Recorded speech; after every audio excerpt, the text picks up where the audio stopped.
Assalamualaikum to Sir Izwan. Nama saya Muhammad Hakimi bin Syarul Azman.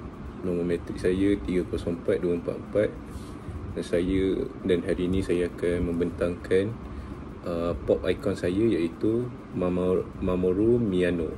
So untuk introduction, Mamoru Miyano dia lahir pada 8 Jun 1983 di Saitama, Jepun. Dia merupakan seorang penyanyi dan juga seorang pelakon suara.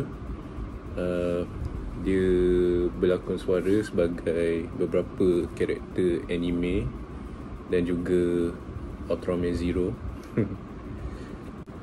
So Mamoru began his music career in 2007 with the single Kwon. Since then, he has built a strong reputation, not only as a talented voice actor but also as an energetic and emotional singer. He is known for combining his voice acting skills with musical performance, creating concerts that are both dramatic and inspiring. So next is career highlights and achievement.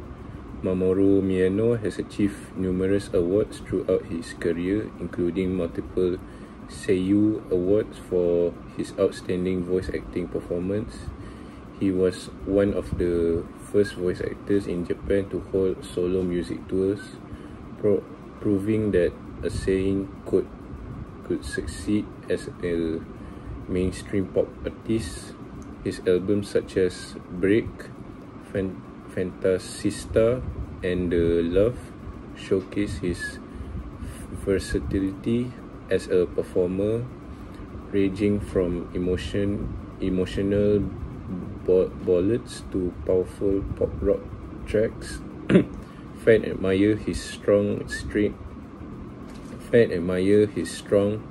stage presence, humor, and positivity during concerts, which make his performance unforgettable.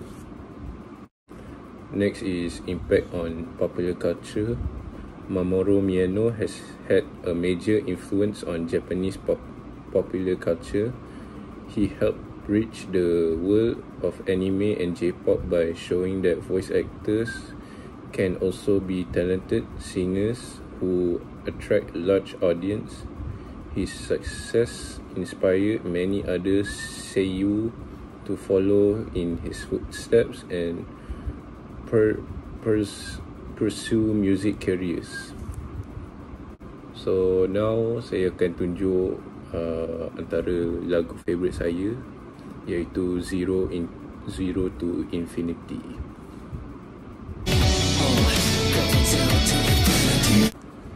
So my personal reflection,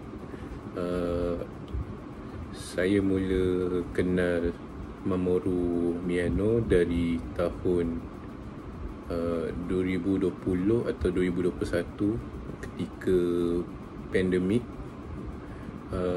Waktu tu saya SPM dan ketika itu saya memang sangat down kerana saya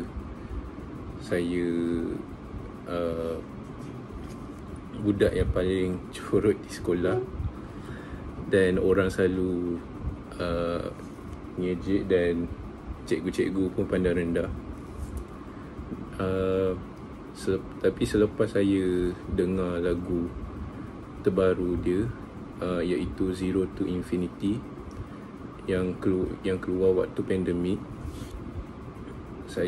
dia memberikan saya motivasi yang semua orang akan start dari zero dan pergi ke infinity. So it reminds me that it's okay to start small, that success begins from small steps, and as long as I keep believing in myself, I can grow endlessly. Itu saja daripada saya. Sekian, terima kasih.